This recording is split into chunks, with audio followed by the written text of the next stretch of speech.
The people who are on the ground dealing with the consequences of gun crime and gang violence seem to be very clear that a handgun ban is not what Canada needs.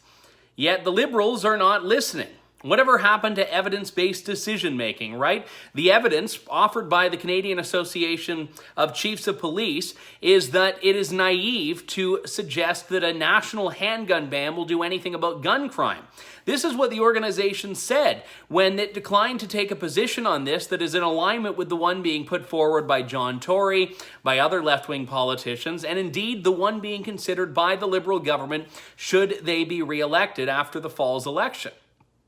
Bill Blair, a former chief of police himself, has said that the types of guns used to kill people are going to be potentially under the hammer in a future Liberal government. He also has talked repeatedly about restricting or even banning handguns as being a possibility. Now, he has at other points said that isn't going to be a priority of the government, but it's still very much being pushed for, especially by John Tory, whose city has seen record numbers of gun crime and gun murders this year. None of that has anything to do with the legal and lawful gun ownership, including of handguns, that exists in Canada. And this is what the Canadian Association of Chiefs of Police was saying. Adam Palmer, who's the chief of police in Vancouver and the head of this organization, said as much. He says, in every single case, there are already offenses, they're already breaking the law, and the criminal law in Canada addresses all of those circumstances. The firearms laws in Canada are actually very good right now. They're very strict.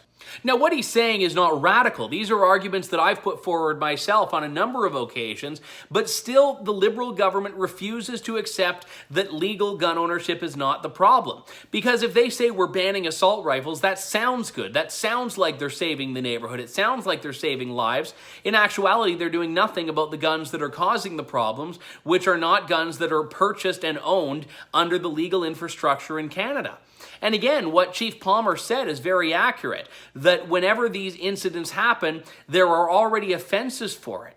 The issue is not a lack of a charge. The issue is not the police don't have anything to charge people with. The issue is that the existing laws are not being followed by segments of the population that are predisposed to commit crimes.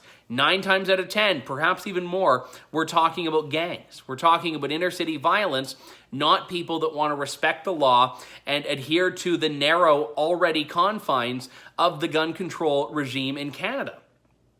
Now, this isn't to say we should throw our hands up in the air and give up, but the issues are going to be a lot more about enforcement and activity where the crimes are taking place, rather than a wholesale national confiscation of guns, or even specific types of guns, like handguns, or what Bill Blair terms assault rifles, but are actually just semi-automatic rifles used for sport shooting, like the AR-15, which I own and have talked about in the past.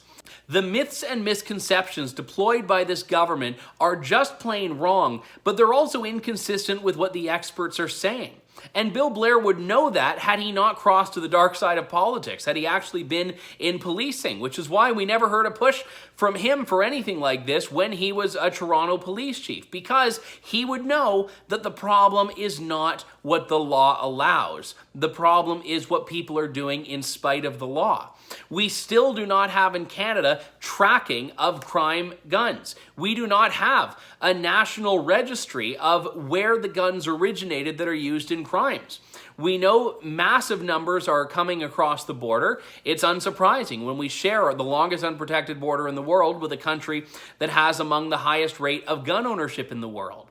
But that's not our problem. We still do a very good job at restricting and regulating firearms in Canada. Listen to the experts, Prime Minister. This is why True North is doing this. The mainstream media is not standing up for gun ownership. The Liberal government certainly isn't. I get it. I'm a gun owner. This is why we're talking about these stories that the mainstream media isn't through the election campaign. But we can't do this alone. We've launched an election coverage fund to keep the lights on through this important period in Canada. If you can chip in and support us with a few dollars or a few $100s, please do. For True North, I'm Andrew Lawton.